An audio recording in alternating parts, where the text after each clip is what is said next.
അതൊക്കെ പോലീസ് അന്വേഷിക്കുന്ന കേസല്ലേ? പോലീസ് അന്വേഷിച്ച് ഉത്തരം പറയും. ഞാൻ ആദ്യ ദിവസം പറഞ്ഞല്ലോ, പോലീസ് അന്വേഷിച്ച് ഉത്തരം പറയും. അപ്പോൾ പോലീസ് എന്ത് പറയുന്നു അതനുസരിച്ച് നമ്മൾ നടക്കും. അല്ലാതെ ഒരു മുൻവിധികളില്ല. നമുക്ക് ഇൻവെസ്റ്റിഗേറ്റീവ് ഏജൻസി ഒന്നുമില്ല. പോലീസാണ് ഇൻവെസ്റ്റിഗേറ്റ് ചെയ്യുന്നത്. അവരെ ഇൻവെസ്റ്റിഗേറ്റ് ചെയ്തിട്ട് എന്ത് പറയുന്നു അതനുസരിച്ച് നമ്മൾ പോകും. നമസ്കാരം.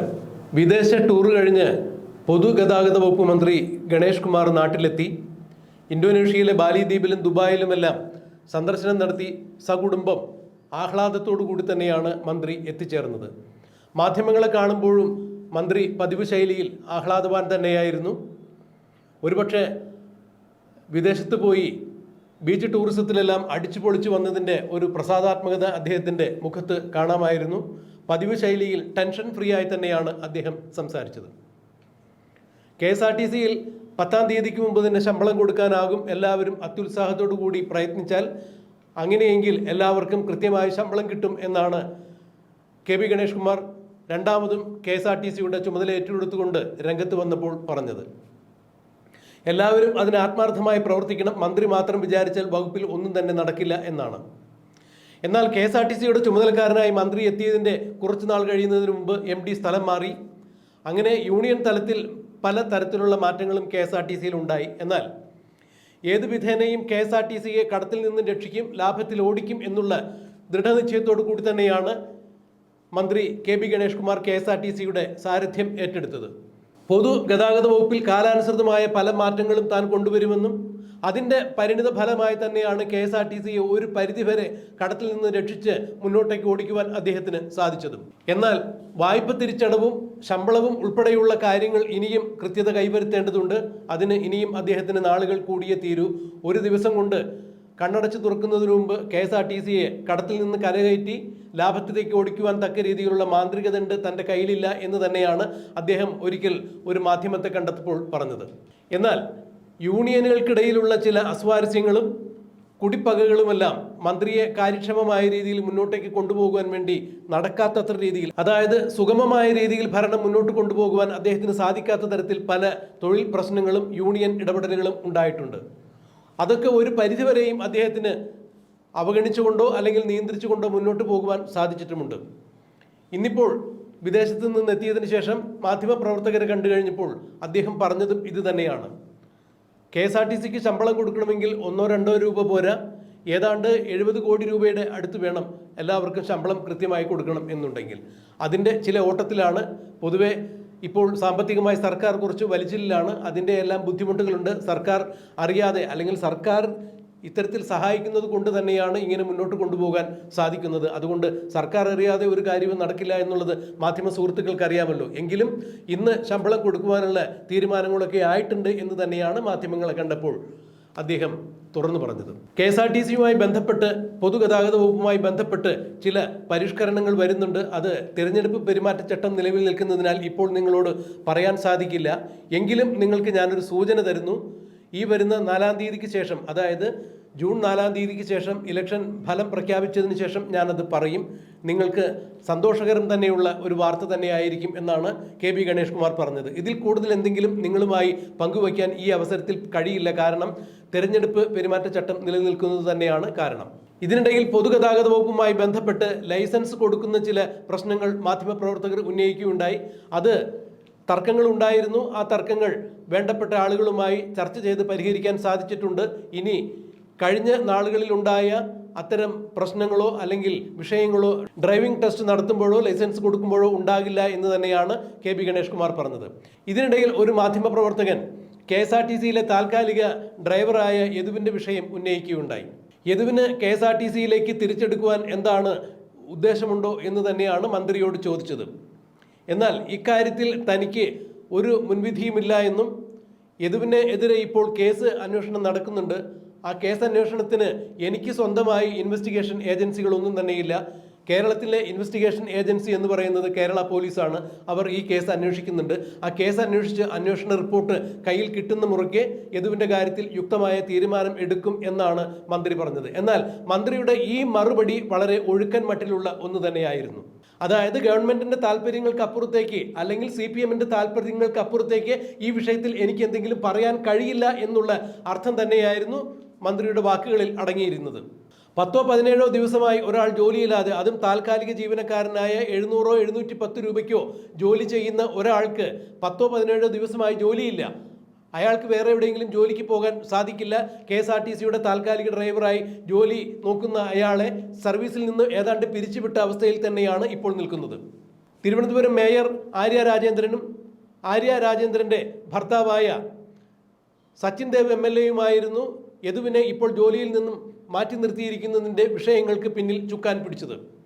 തിരുവനന്തപുരം യൂണിവേഴ്സിറ്റി കോളേജിന് സമീപം ഉണ്ടായ വിഷയങ്ങളെല്ലാം ബഹുമാനപ്പെട്ട പ്രേക്ഷകർ മറന്നിട്ടുണ്ടാവില്ല. യദുവിനെ ഓടുന്ന ബസ് തടസ്സപ്പെടുത്തി, മാർഗ തടസ്സമുണ്ടാക്കി യദുവിനെ അസഭ്യം പറഞ്ഞതെല്ലാം എല്ലാവരും കേട്ടത് തന്നെയാണ്, കണ്ടറിഞ്ഞത് തന്നെയാണ്. കൂടുതൽ ഒരു വിശദീകരണം ഇക്കാര്യത്തിൽ ആവശ്യമില്ല. എന്നാൽ യദുവിൻ്റെ വിഷയത്തിൽ വിദേശത്തേക്ക് പോകുന്നതിന് മുമ്പ് മന്ത്രി പ്രഖ്യാപിച്ചത് ഇങ്ങനെയാണ്: സംഭവത്തിന് ആസ്പദമായ സംഭവങ്ങൾ അന്വേഷിച്ചറിയട്ടെ, പോലീസ് റിപ്പോർട്ട് തരട്ടെ, കൂടെ മെമ്മറി കാർഡും കൊണ്ടുവരട്ടെ. ബസ്സിൽ മെമ്മറി കാർഡ് സ്ഥാപിച്ചിട്ടുണ്ടായിരുന്നു. അതിൽ നിന്നും ദൃശ്യങ്ങളുടെ വ്യക്തതയുണ്ടാവും, സത്യസന്ധത മനസ്സിലാക്കാൻ സാധിക്കും. എന്നാൽ ഇപ്പോൾ ആ ബസ്സിൽ മെമ്മറി കാർഡ് എങ്ങോട്ട് പോയി എന്നുള്ളത് ആർക്കും അറിയില്ല. ആരാണത് അടിച്ചു മാറ്റിയിരിക്കുന്നത് എന്നും അറിയില്ല. എന്തായാലും ഒരു കാര്യം നിശ്ചയമാണ്: മെമ്മറി കാർഡ് അടിച്ചു മാറ്റുന്നതിലൂടെ ആർക്കാണ് ഗുണകരമായ നേട്ടങ്ങൾ ഉണ്ടാകുന്നത് അവർ തന്നെയാണ് അത് അടിച്ചു മാറ്റിയിരിക്കുന്നത്. അതെന്തായാലും യദുവല്ല എന്ന് തന്നെയാണ് യദു പറയുന്നത്. തൻ്റെ നിരപരാധിത്വം തെളിയിക്കുവാൻ വേണ്ടി തനിക്ക് ആ മെമ്മറി കാർഡ് മാത്രമായിരുന്നു ആശ്രയം. അതിൽ മെമ്മറി കാർഡ് ഉണ്ട് എന്ന്, അല്ലെങ്കിൽ ആ മെമ്മറി കാർഡിൽ ഇതെല്ലാം പതിഞ്ഞിട്ടുണ്ട് എന്ന് തനിക്ക് അറിയാമായിരുന്നെങ്കിൽ തീർച്ചയായും താൻ ആ സമയത്ത് തന്നെ അത് പോലീസിനെ ഏൽപ്പിക്കുമെന്ന് തന്നെയാണ് യദു മറ്റൊരു അഭിമുഖത്തിൽ പറഞ്ഞത്. അതെന്ത് തന്നെയായാലും ഇപ്പോൾ പോലീസിൻ്റെ റിപ്പോർട്ട് കയ്യിൽ കിട്ടിയതിന് ശേഷം ബാക്കി തീരുമാനങ്ങൾ എടുക്കാം. യദുവിൻ്റെ കാര്യത്തിൽ അങ്ങനെ ഒരു തീരുമാനമെടുക്കാം. ഒരു മുൻവിധിയും എനിക്കില്ല. ജോലി നൽകേണ്ടി വന്നാൽ തീർച്ചയായിട്ടും നൽകും എന്നുള്ള ഒഴുക്കൻ മട്ടിലുള്ള ഒരു മറുപടിയാണ് ഗണേഷ് കുമാർ നൽകിയിരിക്കുന്നത്. ഇത് CPMൻ്റെ താല്പര്യപ്രകാരം CPMൻ്റെ മേയറായ ആര്യയുടെയും CPMൻ്റെ MLA ആയ സച്ചിൻ ദേവിൻ്റെയും അഭിപ്രായങ്ങൾക്കപ്പുറത്തേക്ക് പോകില്ല, അല്ലെങ്കിൽ CPMൻ്റെ താല്പര്യങ്ങൾക്കപ്പുറത്തേക്ക് കടന്നുകൊണ്ട് ഗതാഗത വകുപ്പ് മന്ത്രി ഒരു തീരുമാനം പറയില്ല എന്ന് തന്നെയാണ് മന്ത്രിയുടെ വാക്കുകളിൽ നിന്നും മനസ്സിലാക്കാൻ സാധിച്ചത്. KSRTCയിൽ 10-ാം തീയതിക്ക് മുമ്പ് തന്നെ ശമ്പളം ഏർപ്പാടാക്കും. ഇപ്പോഴും മന്ത്രി മാധ്യമപ്രവർത്തകരെ കണ്ടപ്പോഴും അത് തന്നെയാണ് പറഞ്ഞത്. ശമ്പളം കൊടുക്കുന്ന കാര്യത്തിന് തീരുമാനമായിട്ടുണ്ട്. ഏതാണ്ട് 70 കോടി രൂപ അതിന് വേണ്ടി വരും. എന്തായാലും ശമ്പളം ഇപ്പോൾ തന്നെ കൊടുക്കാനുള്ള ഏർപ്പാടുകളായിട്ടുണ്ട്. 1-2 ദിവസത്തിനുള്ളിൽ അത് വിതരണം ചെയ്യും എന്നൊക്കെ പറഞ്ഞ മന്ത്രി KSRTCയിൽ താൽക്കാലിക ജീവനക്കാരനായി 700-710 രൂപയ്ക്കോ വണ്ടി ഓടിച്ചിരുന്ന ഒരാൾക്ക് 10-17 ദിവസമായി ജോലിയില്ല, അയാൾക്ക് വരുമാനമില്ല, അയാളുടെ കുടുംബം എങ്ങനെ കഴിയുന്നു? ഇത്തരം ധാർമ്മിക പ്രശ്നങ്ങളിലേക്കൊന്നും കടക്കാതെ അന്വേഷണ റിപ്പോർട്ട് വരട്ടെ, അപ്പോൾ അതിനുള്ള നടപടിയെടുക്കാം എന്ന് പറഞ്ഞ് ഒഴിയുകയായിരുന്നു. അതായത് KSRTC വകുപ്പ് മന്ത്രി കൂടി യദുവിനെ കൈവിട്ട ഒരവസ്ഥയിലാണ് കാര്യങ്ങൾ ചെന്നെത്തി നിൽക്കുന്നത് എന്നാണ് മന്ത്രിയുടെ വാക്കുകളിൽ നിന്നും മനസ്സിലാക്കാൻ സാധിച്ചത്. ഏത് തരത്തിലുള്ള അന്വേഷണ റിപ്പോർട്ടുകൾ കിട്ടിയാലും യദുവിൻ്റെ കാര്യത്തിൽ ഇപ്പോൾ മന്ത്രി പറഞ്ഞതിന് വിഭിന്നമായി എന്തെങ്കിലും തീരുമാനം ഉണ്ടാകുമോ ഇല്ലയോ എന്നുള്ളത് കണ്ടറിയേണ്ടത് തന്നെയാണ്. എന്തായാലും 10-17 ദിവസമായി ജോലിയില്ലാതെ നടക്കുന്ന ഒരു ചെറുപ്പക്കാരൻ്റെ കാര്യത്തിൽ ഒരു മേയറുടെയും ഒരു MLAയുടെയും കെടുകാര്യസ്ഥത കൊണ്ട്, അനാസ്ഥത കൊണ്ട് സംഭവിച്ചു പോയ ഈ പിഴവിൽ പൊതുഗതാഗത വകുപ്പ് മന്ത്രിക്ക് പോലും ഒരു തീരുമാനം എടുക്കാൻ പറ്റാത്ത രീതിയിൽ കാര്യങ്ങൾ കൊണ്ടു ചെന്നെത്തിച്ചിരിക്കുന്നു. അല്ലെങ്കിൽ മന്ത്രിയും ഈ വിഷയത്തിൽ നിസ്സംഗതയോടെ സംസാരിക്കുന്നു എന്നുള്ള ഒരു അവസ്ഥയിലേക്ക് കാര്യങ്ങൾ നീങ്ങുമ്പോൾ ഇനി എങ്ങനെയാണ് യദുവിന് എവിടെ നിന്നാണ് നീതി കിട്ടുക എന്നുള്ളത് തന്നെയാണ് എല്ലാവരും എടുത്തു ചോദിക്കുന്നത്. ഇത് തന്നെയാണ് യദുവും ചോദിക്കുന്നത്. എന്തായാലും അന്വേഷണ റിപ്പോർട്ട് കൈ കിട്ടുന്ന മുറയ്ക്ക് KB ഗണേഷ് കുമാർ യദുവിന് അനുകൂലമായി എന്തെങ്കിലും തീരുമാനം എടുക്കുമോ ഇല്ലയോ എന്നുള്ളത് നമുക്ക് കണ്ടറിയാം, കാത്തിരിക്കാം. 17 ലക്ഷത്തോളം കിടക്കുന്നുണ്ട്. ഓണത്തിനിടയിലാണ്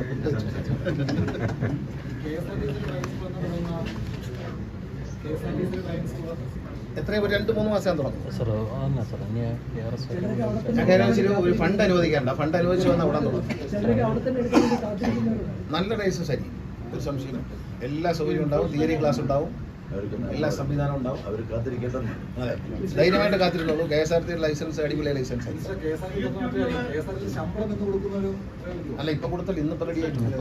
ഇന്ന് ശമ്പളം റെഡി, ശമ്പളം ഇന്ന് റെഡി ആയിട്ടുണ്ട്.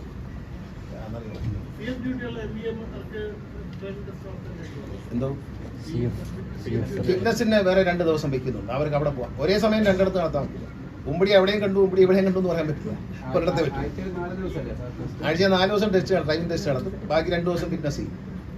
മിക്കവാറും ബുധൻ ശനി ഫിറ്റ്നസ് ചെയ്യും. പിന്നെ അവിടുത്തെ ജോയിന്റ് RTOമാർക്ക് അതിന്റെ ഫിറ്റ്നസിന് ആൾ കുറവാണെങ്കിൽ ലൈസൻസ് നടത്താം. ഫിറ്റ്നസിന് ആൾ കൂടുതലാണെങ്കിൽ അങ്ങോട്ട് ഷിഫ്റ്റ് ചെയ്യാം. അത് അവിടുത്തെ RTOമാരുടെ ജോയിന്റ് RTOമാരുടെയും ഡിസ്ക്രിപ്ഷനിലാണ്,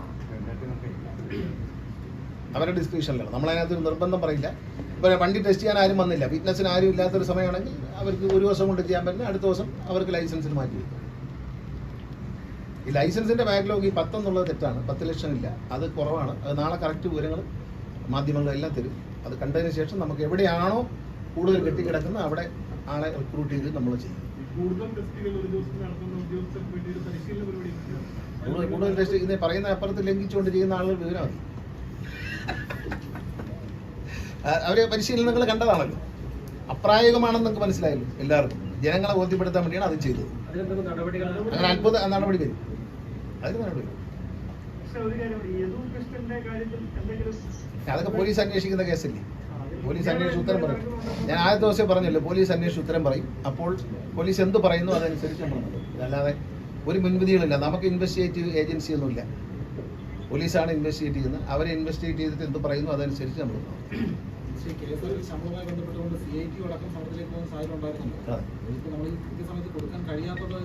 അല്ല, മൊത്തത്തിൽ നമ്മുടെ സംസ്ഥാനത്തിൻ്റെ ഒരു സാമ്പത്തിക സ്ഥിതി അറിയാമല്ലോ. സർക്കാരാണ് ഇത് കൊടുക്കുന്നത്, അപ്പോൾ അതിൻ്റെതായ ബുദ്ധിമുട്ടുകളുണ്ട്. ഖജനാവിൽ പൈസ എല്ലാവർക്കും കൊടുത്തു കഴിഞ്ഞാൽ ലോൺ എല്ലാവർക്കും ശമ്പളം കൊടുക്കണം. അഡീഷണൽ ആയിട്ട് KSRTC ജീവനക്കാർക്ക് ശമ്പളം കൊടുക്കണം. അപ്പോൾ അത് പരമാവധി 10-ാം തീയതി കൊടുക്കണമെന്നാണ് കോടതി പറയുന്നത്. അതിന് പലപ്പോഴും അത്രയും ഫണ്ട് ആയി വരുമ്പോഴേക്കും താമസിക്കുന്നു.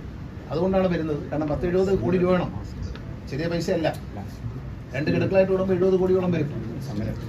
അപ്പോൾ അത് പിന്നെ കിട്ടാനൊരു താമസമില്ല. അപ്പോൾ അത് പെട്ടെന്ന് KSRTCയുടെ ഒരു കയ്യിൽ നിന്ന് ശമ്പളം കൊടുക്കുന്നതിന് പകരം ഗവൺമെന്റ് അത് ഏറ്റെടുത്തിരിക്കുകയാണ്. കഴിഞ്ഞ 7 വർഷമായിട്ട് അന്ന് ഗവൺമെന്റ് ഏറ്റെടുത്തിരിക്കുകയാണ്. അത് വലിയൊരു ഇടതുമുന്നണി സർക്കാരിന്റെ ഒരു വലിയ സഹായമാണ് KSRTC. അല്ലെങ്കിൽ ഇങ്ങനെ പിടിച്ചു നിൽക്കും. KSRTC നഷ്ടം കുറച്ച് കൊണ്ടുവരുന്നുണ്ട്, കടങ്ങൾ പരമാവധി തീർത്തു കൊണ്ടുവരാം.